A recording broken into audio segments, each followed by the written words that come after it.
This episode is brought to you by Muntins Malts, a company that is passionate about providing premium malts to brewers worldwide. For over a century, Muntins has been a leading supplier of brewing and distilling malts, offering the finest British malted barley on the market. You can experience the difference Muntins offers by joining a recipe receiving tier of our Trub Club, because every kit that ships out now includes premium Muntins malt. You know, we've known the Muntins crew for a long time, and I can tell you, friend, you're going to love brewing with their grains. Ask your local supply shop to carry Muntins malts, or homebrewers can join our Trub Club at HomebrewHappyHour.com/club, be a part of the community, and come brew with us. Thank you, Muntins, for supporting our efforts and homebrewers worldwide. Today's show is brought to you by Hopsdirect.com. Grown in the esteemed Yakima Valley on the Pewterball family farm, Hopsdirect.com offers the widest variety of hops available online at incredibly competitive pricing. It's simple. They grow hops, they sell hops, and they ship hops straight from their family-owned farm to your doorstep. Producing the highest quality hops is Hopsdirect.com's passion, and they're proud to be an independent grower in the craft beer industry. Go to Hopsdirect.com right now and get what you need to make your brew day better. That's Hopsdirect.com. Today's show is brought to you by Imperial Yeast. You hear us gushing over Imperial Yeast all the time, and that's because their yeast performs for us in every batch that we brew. Imperial Yeast is adored by commercial breweries and home brewers alike. Their pitch-right pouches are jam-packed with over 200 billion fresh yeast cells, guaranteed to deliver flawless, fast fermentations every time. Imperial Yeast strains are grown by a team of pro brewers and home brewers who live to help other brewers learn more and ferment better. Join any recipe receiving tier of our Trub Club and get a free upgrade to premium Imperial Yeast with every recipe kit that ships out to you. Learn more at HomebrewHappyHour.com/club and come brew with us.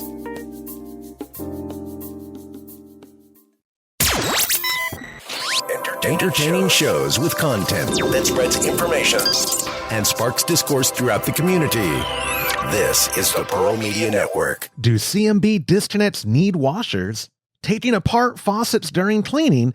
Best practices for grain mill maintenance?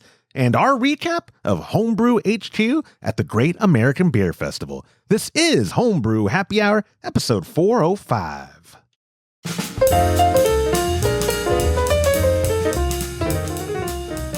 Well, hello, my friends, and welcome back to another episode of the Homebrew Happy Hour. This is a show. No, it's the show where we supply the answers to your homebrewing questions and discuss all things related to craft beer. And if you, my friend, have a question that you'd like us to discuss on a future episode, you could always email Joshua at HomebrewHappyHour.com, or even better, you could call it in 325-305-6107. Listen to my little message. Leave a voicemail. I play that on a future episode. You get yourself a $25 gift card to techconnection.com. It does not get any better than that. I am one of your hosts, Joshua Stubing, joined as always by the Director of Operations at cmbecker.com over there, Mr. James Carlson. And Todd's abandoned us, so I'm going to just cut the music and we're going to do the show without Todd. I pseudo-invited him to the call, but he's hunting, he'll tell you he's hunting antelope. I dug into it. They're pronghorns. They're a type of deer. So I don't even know what's real anymore. I don't know if I'm here, if I'm there. But how are you doing, Mr. Carlson? I'm good. How about yourself? Doing good. I do have some small talk before we get into the meat and potatoes of the show, friends. Bear with me. If you are wondering, hey, Josh, it's been a while since y'all talked about it. Maybe just last week. If what recipe we're doing this month, boom, up on the screen. If you are a recipe receiving member at patreon.com/homebrew happy hour. This month, you are getting truly a intricately prepared recipe kit, the Celebration Holiday Ale clone that Sierra Nevada does. We have replicated it. I'm told on good authority too, from people who brewed it, mainly Todd, and we've done it a couple years ago for the Trub Club. That is a very accurate representation. So if you want to get this shipped to your doorstep at the end of this month, go to patreon.com/homebrew happy hour. Join a recipe receiving tier. Come brew with us. Thank you to our sponsors, Muntins Malt, HopsDirect.com, and of course, Imperial Yeast for always supporting the things we do, which, speaking of that, yes, this is this week's episode. I was recording episodes out of order. I forgot if this was this week's. It is. There's no time to register, but join us next week for the Alt Pokal 2024 Alt Beer World Championship right here. Not live because Todd's internet upload speeds suck. Sort of live, but come watch it at youtube.com/Homebrew Happy Hour. We cannot do what we do without our sponsors again, and we appreciate them supporting the recipe kits and these events, because without them and without obviously the people who enter and the community that supports us, we could not do anything we do. So we thank you all so much for that and allowing us to have fun. I mean, I can't believe, James, that we're getting any amount of people to ship us their beer, one of our favorite styles, to judge, like to be critical, like that's definitely. We live in a simulation that was built for my pleasure. So I believe that. Oh no, the last bit of small talk. That, oh man, I put up the wrong Brew Day Live. If you're watching this on the 17th, just know, go to youtube.com/Homebrew Happy Hour, 10 a.m. Central on Friday, October the 18th. For Brew Day Live with me and my pop. We are going to be brewing that humongous beer. James, I didn't realize till I was making the kit to take home. It's a big beer. It's a big old grain bill. I don't think my dad and I will be able to yield 10 gallons out of the G40. I think we might be just short. I might do a 9.5. It is a big old grain bill. And I think I said this when we recorded out of the hotel room in Denver. It is probably one of the best deals, like for people to join if they wanted to get a recipe kit for $50, and that includes premium grains from Muntins, that includes fresh hops and premium fresh hops from HopsDirect.com, and extremely fresh premium liquid yeast from Imperial, plus the shipping. You cannot get that kind of thing. And I will get direct messages right after this episode when people watch, Josh, what is up with all the, you're like an infomercial all the time. Because if I don't talk about it, you won't know. That's the whole reason. If I don't talk about it, you won't know. And too often I don't talk about stuff. And then later someone will be like, oh, I wish I knew about that keg sale on Keg Connection. Well, you can't have it both ways. I either have to talk about it or I don't on the show. But anyway, patreon.com/Homebrew Happy Hour. Come brew with us. Watch Alt Pokal next week. Watch me and my dad brew tomorrow, Friday the 18th at 10 a.m. Central, live here. That one is live because my internet does not suck most of the time. So we will be doing that. That honestly might be one of the quicker times I got through small talk for that. James, I think you're good for me to segue us on. Yeah. Okay. So with that being said, it's time for listener feedback. Not a voicemail. That's okay. We'll still take it. We have some great listener feedback. Our buddy John wrote in. He said, hey, Josh, sorry we couldn't connect in Denver. I did see James walking at some point. I got too scared to approach, and I didn't text you because it was getting late on Friday. I love that you guys still did an episode this week, and I also love the alt beer video just put on the channel. I noticed that your favorite alt beer didn't place in the awards. I also noticed that, did you try any of the winning alt beers? It looked like you two had a great time. I hope I can catch you all at a future event. Yeah, it is very easy to see James in a crowd. There was any given night. What do you think there was? 18,000? Because they said 40,000 total attendees over the three. Oh, wow. Is what they say. So let's just say there was 18 to 20 any given night. You stood above 99% of them. Yeah. And I keep wearing the purple hat so that you would find me if we got lost. Like that was the purple hat. I was one of maybe two of tens of thousands of people wearing a purple hat. So we were noticeable. I will say I kind of chuckled at John saying he got too scared. One, because I feel like we're very approachable people. But two, how many people did come up to us? It was so cool walking the floor of GABF, taking pictures with people who recognize us, kicking the can. I should have written down names because I remember a handful of them, but I forgot most of them. So I don't want to shout out certain people and not. But if y'all saw us there, we remember all of you by face and by interaction. And that made our day, just being able to talk about the podcast and all this and that. about the alt beer before we kind of segue into our thoughts on the show. If you recall, I looked it up. None of the three who placed at the awards were even serving it. I'm looking at the list right now, and that is so weird. I was going to ask you about that. I just assumed that the ones that served beer were also being judged, but none of those breweries had a booth. Exactly. That's what I was. You're right. I should have clarified that. Not only were they not serving alt beer, the three who first, second, and third in the alt beer category, they didn't even have a booth to serve. No. And now they didn't. Yeah, they didn't have anything for people to try. So I wish I would have been able to try the winner, but I think we talked about that driving home, and you had brought up the fact that none of those breweries brought any beer. Sample. Isn't that wild? I would love to see what a BJCP first place alt tastes like. Not to be critical, but because those are the trained experts. So I want to. If this guy thinks it's the best, let me have it. But I will say, Busted Cup Brewing.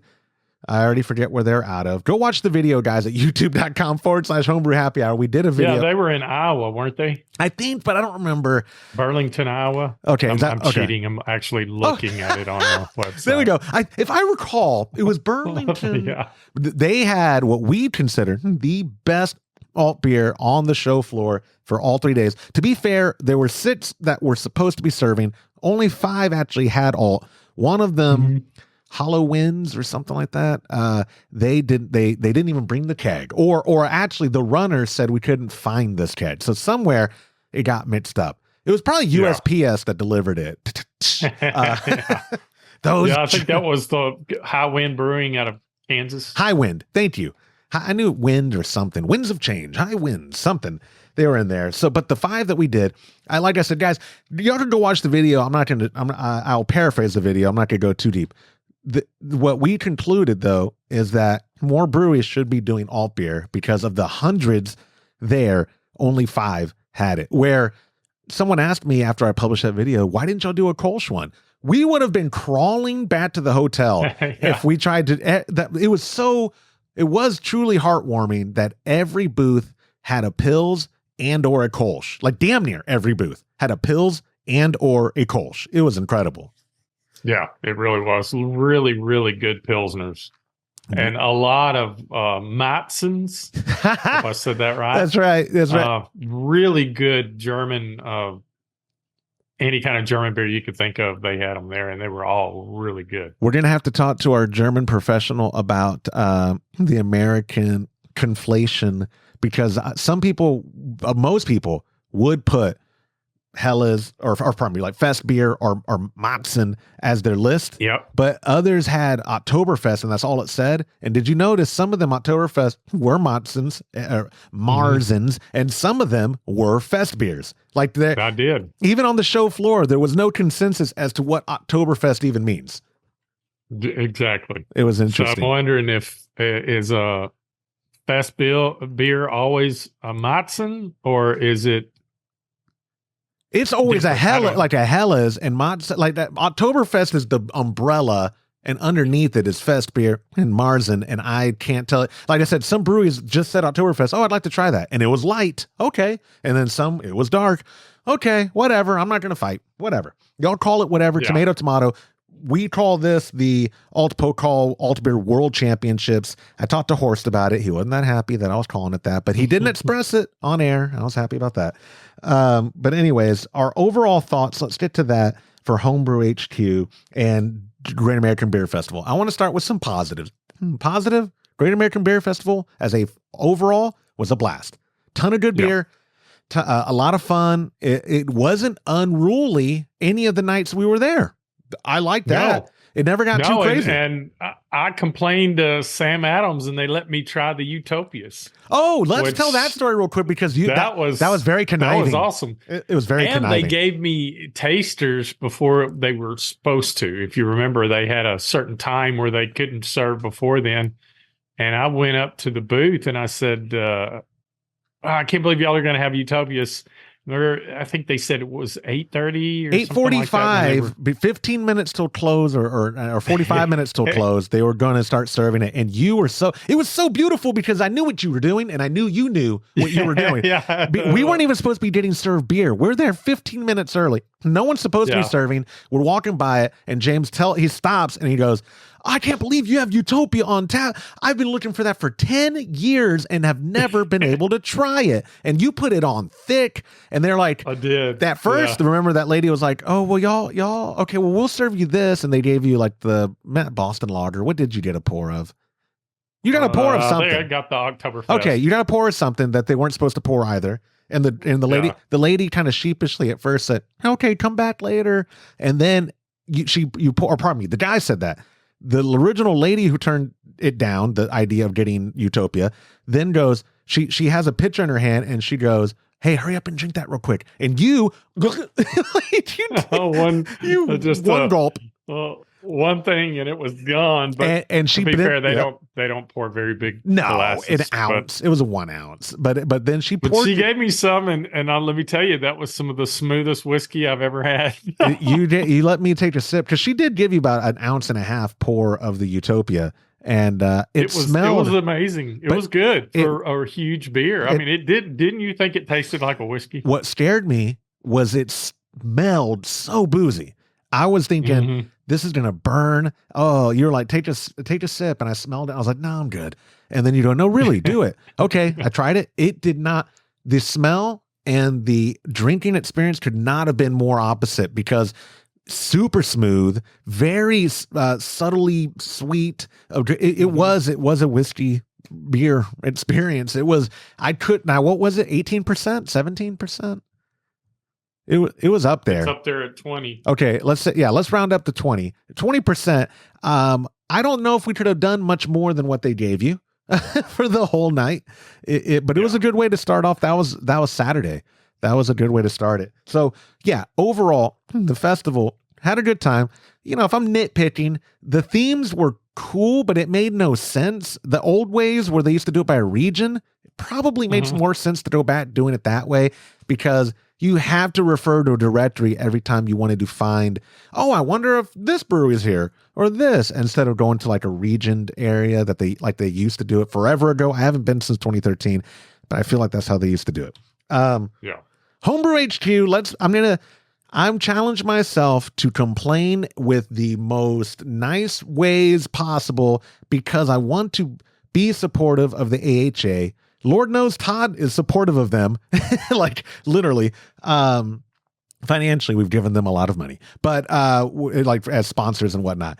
But with all that aside, I was a little discouraged by the state of home brewing as an event based on what they did for Homebrew HQ. Does that make sense to you before I elaborate? Yeah. It was a tiny space. Let's make a guesstimate. Was it even 20 by 20? It was 20 by 20. It was because it's a huge convention floor. It was tiny. It might have been bigger than that, but it was not very big. It was a little bitty. It was to me personally, it was sad to see it condensed down to such a small footprint.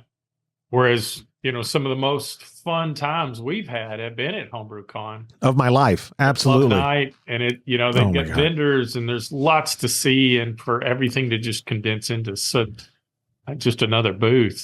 That's basically what it was an oversized booth. Which again, the sadness wasn't necessarily the size as much as the lack of. So I went in there on Saturday to film and to talk, and Julia was super nice and accommodating. And again, everyone, this is not, our gripes are never on a personal level, just telling you guys about our experience at Homebrew HQ. She was brewing something and talking with someone, and I was like, that's cool, that's great. And they're doing it near one of the corners, and so the smell of it might be enticing. However, though, if someone were attending and they're like, oh, what is that section? They get to the front of it, and lo and behold, you can't get in without a membership. I do think they were selling temp passes for $5, but at that point, a lot of attendees, I couldn't tell you what a day ticket cost to GABF, because again, thanks to the AHA, they got us in for free. So again, letting y'all know we're so appreciative of what y'all do for us. But I don't know if a paying person whether they are sober, just out there, or they've been drinking, is willing to spend more money on an experience when they look at the booth and they go, okay, there's 4 jockey boxes that have 2 faucets. So that's 8 potential beers I could try. An average craft beer enthusiast probably isn't that thinking that highly of homebrew anyway. So that's probably not going to convince them. Like, is it worth $5 to try those 8 beer when there's hundreds and hundreds of beers out here that were part of my original ticket? That's probably not going to convince them.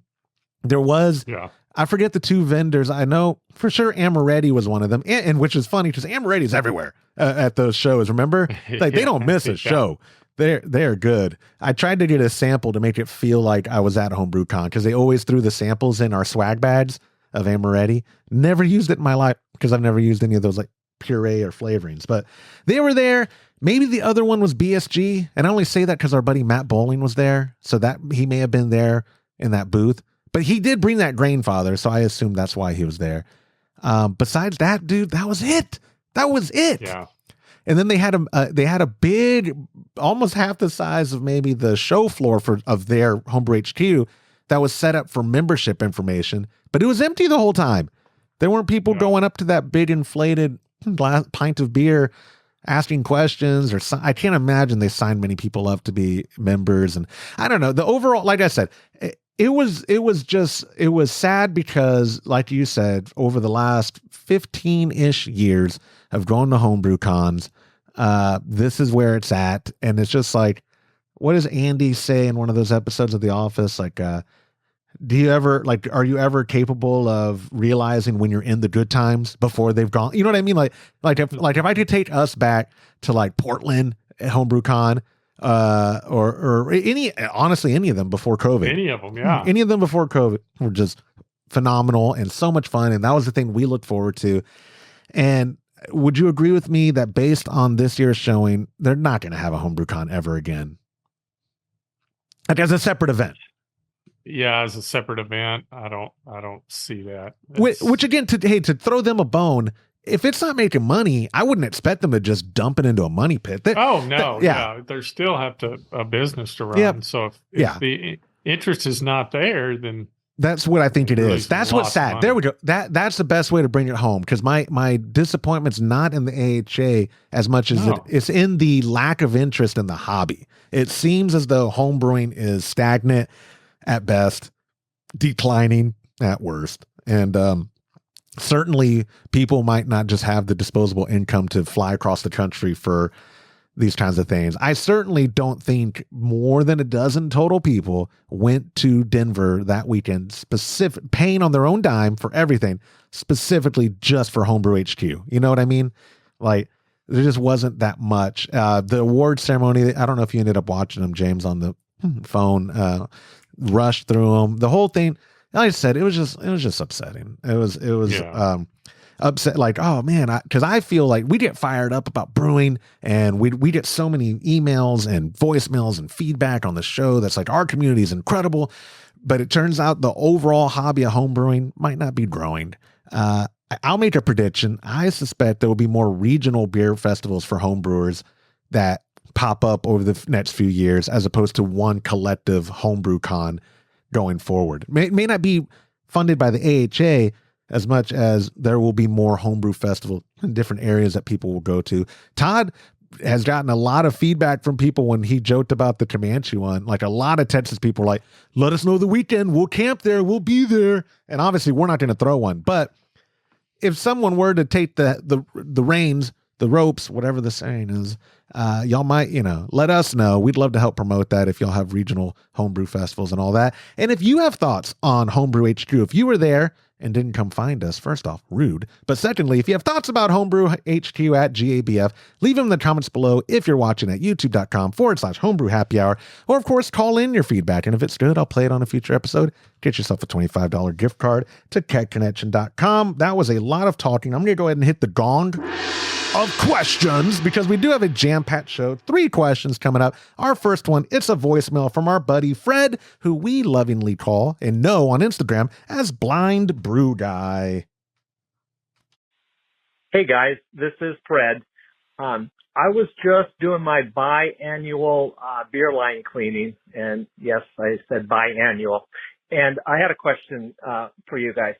I use the CMB MFL disconnects, and I was wondering, as I was putting things back together, do I need to use the little plastic washers in the swivel nuts, or do those disconnects feel fine without them? I've kind of done it both ways, and it doesn't seem to matter. But if I don't have to use the washers, that would be great. So let me know what you know about that, and I appreciate it. Keep up the good work. Cheers. You got to appreciate, James, that I specifically took a CMB question while Todd was out of town because I knew you are Mr. Let me grab one. Yeah, okay. As James goes, I'm going to give, as James goes, I know you can hear me, but you're away from your mic since this is a day of me putting my foot in my mouth. I was going to say, as he comes back with one of the disconnects, what are you, blind, Fred? Because they have washers built into them, which you wouldn't know. Yeah, I know, but don't, sorry, Fred.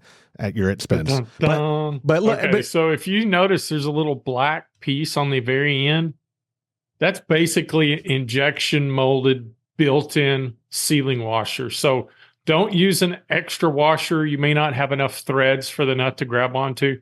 Don't worry about it. Just screw it directly onto there.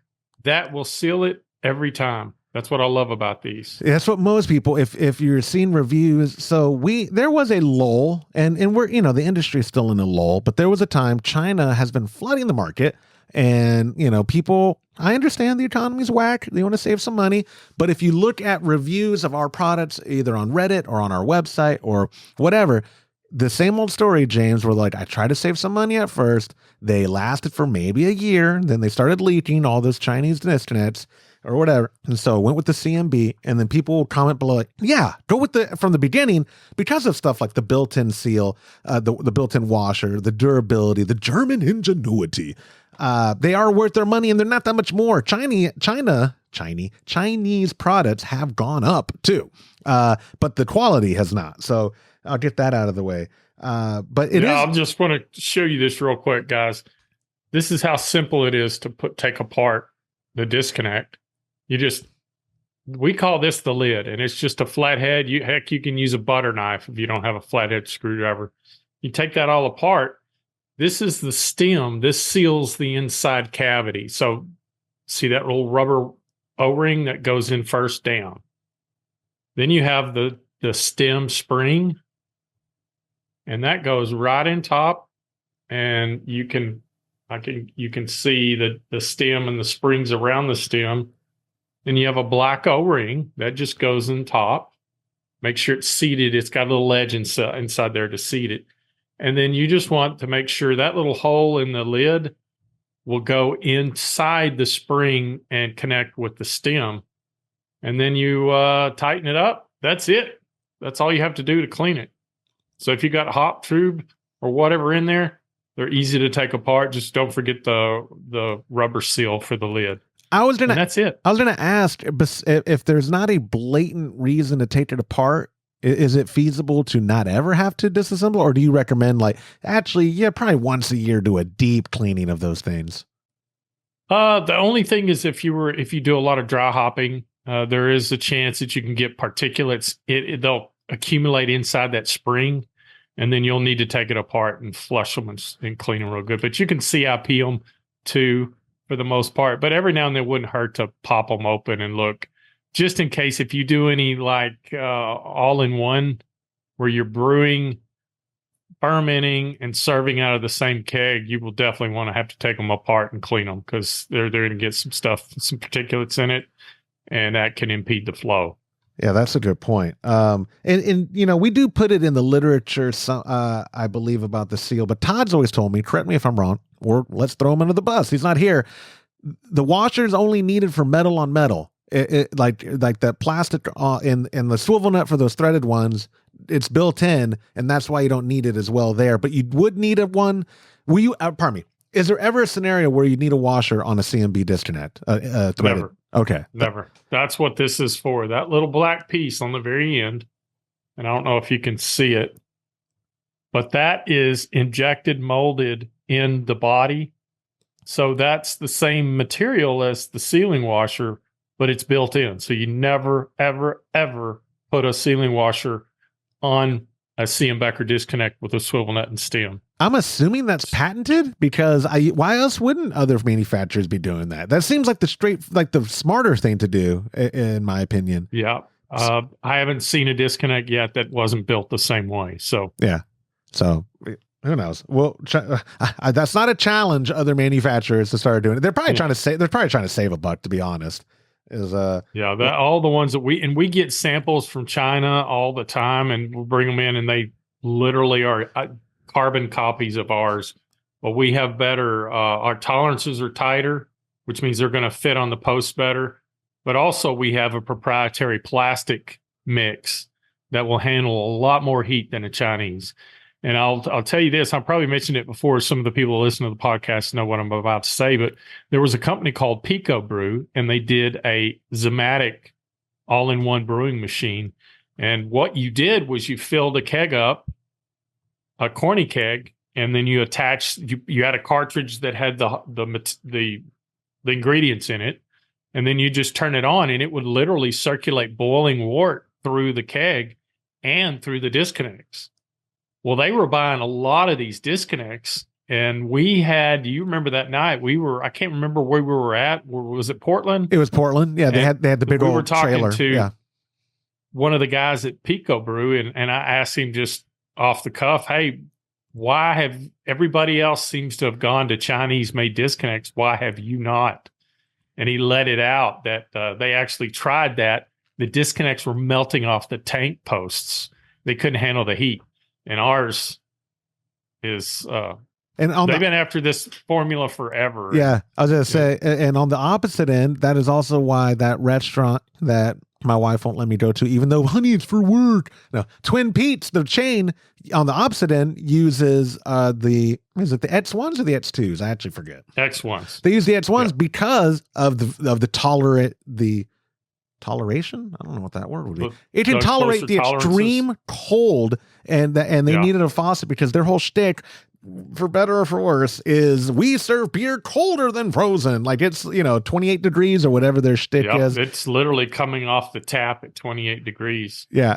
And they needed a faucet that could handle it, and because of the variances and the allowances that that proprietary plastic allows, boom, it's on both ends. It's covered on both ends. It's actually kind of cool.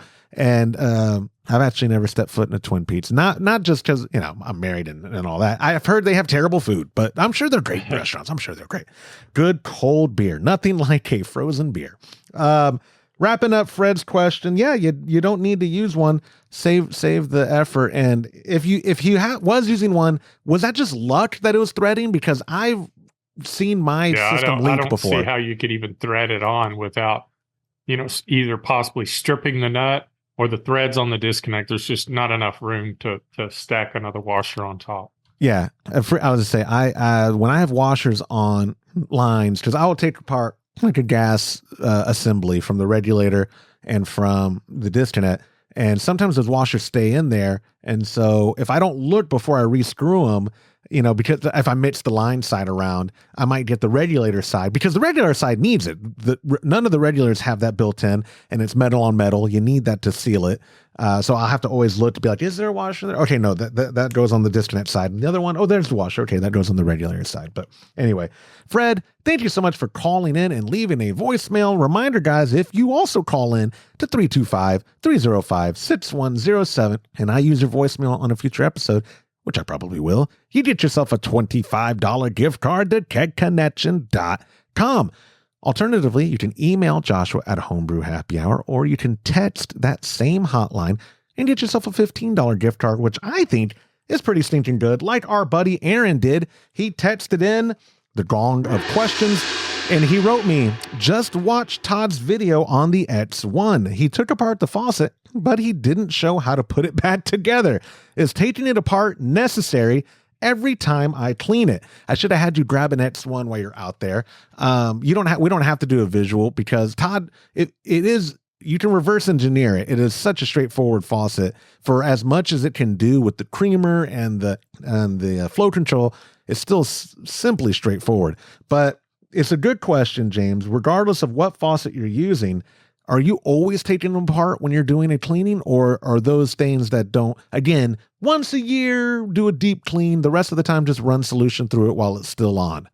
Yeah, you can just soak it. You can just soak it in some cleaning solution and rinse it. That'll be fine. But if you want to take it apart, there's only really one part. There's two parts. You've got the lever, and then you've got the compensator and the compensator adjuster. So there's a little groove on that bullet that goes on the back side. So you put the shaft and seat, that's the internal valve that the lever's connected to. Put that in first, and then you can go ahead and drop your lever assembly with the white washer and the friction washer on it. Screw that down, and then put your bullet, the compensator in, flat side in first, because you want the pointed side out. There's a groove or a groove around the back side of that compensator. On the adjuster, the part with the lever, first you want the lever pointing towards the front, the nose of the faucet. That will allow the adjuster to be all the way in. If you had the lever spun around towards the back and towards the shank, that's all the way extended out the back. And when you go to put it on, you could break the adjuster because it's got an interference fit.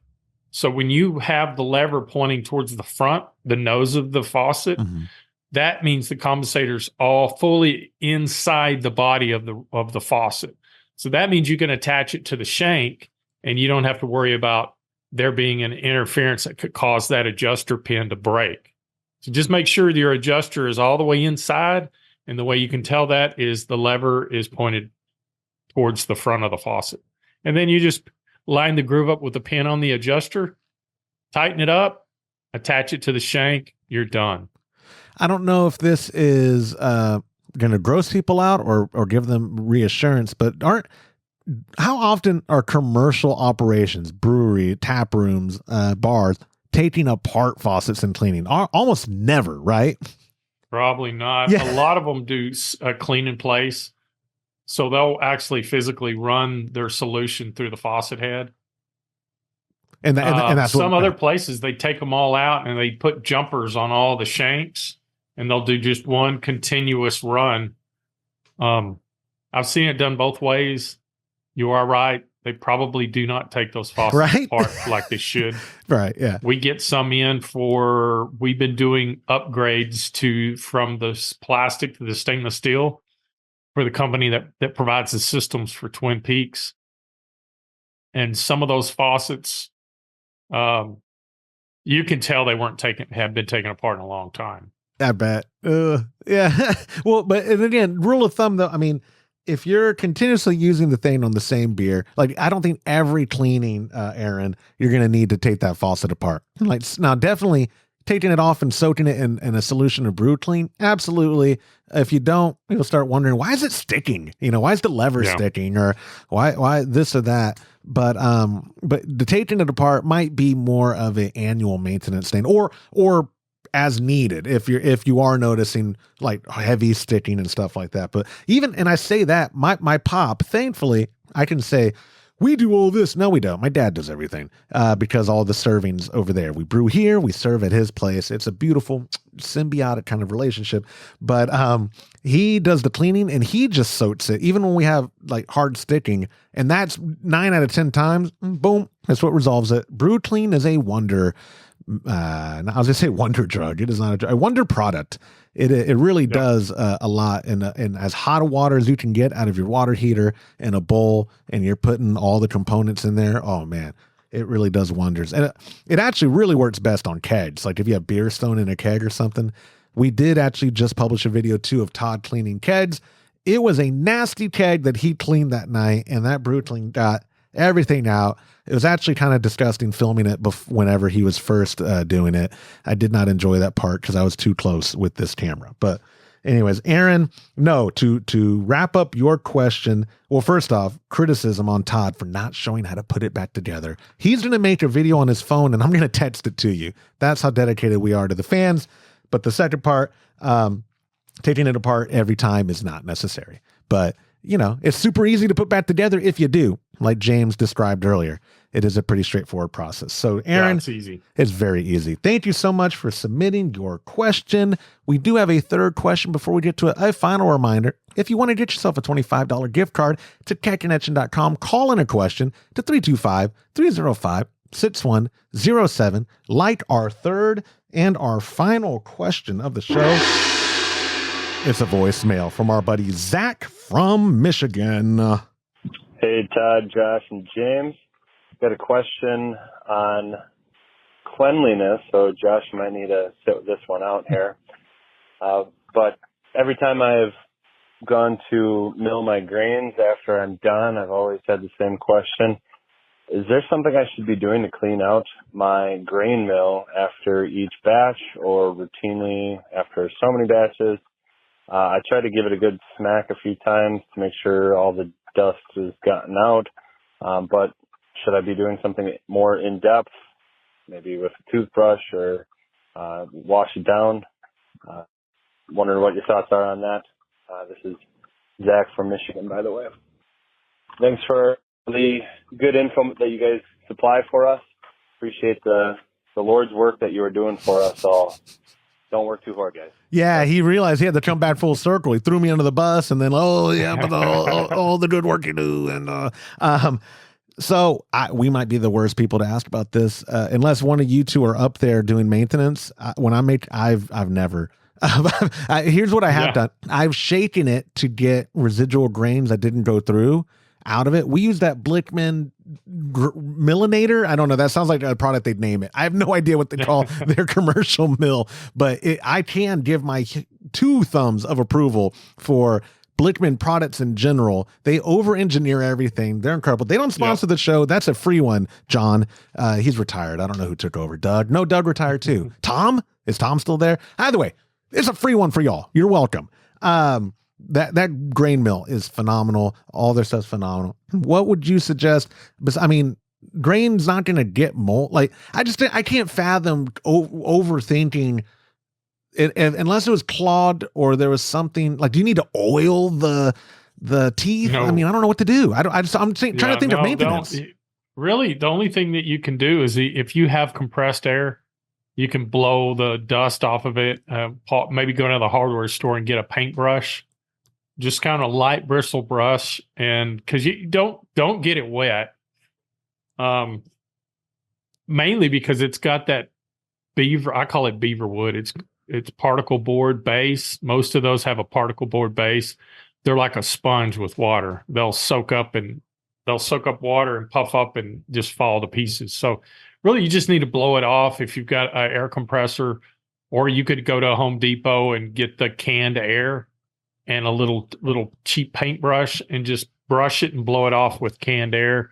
Or if you've got an air gun and an air compressor, you can blow it off that way. But yeah, there's no reason to wash it or get it wet. Right. The air compressor, dude, is probably one of the more versatile things I have in my garage. We use it for, like you said, the cleaning off stuff like that. You turn, boom. Now it's clean. In fact, that's all you need. Funny story. James was helping me with my wife's minivan, and he took out the air filter, which had a little dust on it. He said, hey, go over to Vilver Station and just blow it off. Okay. Went over there.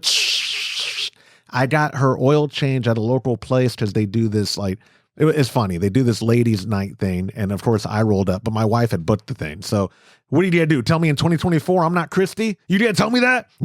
But anyway, they took out, they do their sales pitch when they're doing oil changes. And so they take out the air filter and they're like, the guy, I overhear him talking. He goes, does he need a new filter? Nah, it looks brand new. All because James had me brilliant. Yeah. But the air compressor, like I said, my dad, when he wants to blow air through tubing or whatever, just to get, too much sitting water out of something that we've we'll have runs of line that had liquid in them, and I'll do the whole woo, woo, woo, swinging, shaking, but then also get that little air, the airline. What do you call that? It's not a Schrader. What's what am I thinking of? There is a name for that little air gun. I'll just call it the air gun. The attachment on to it, the compressor that you just pull the trigger and he'll get all the liquid out of there and boom, we're good to go. If you're brewing at home, guys, I recommend absolutely get yourself an air compressor. They're great. I've been trying to work Blickman.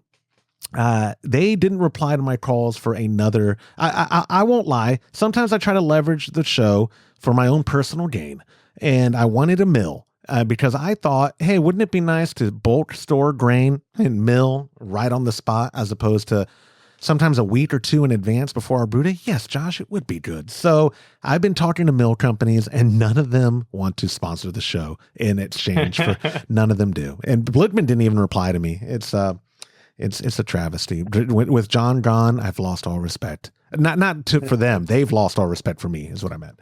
But back to his question. Yeah, that's a very straightforward one. Todd would have loved this episode because a lot of our answers were actually quick.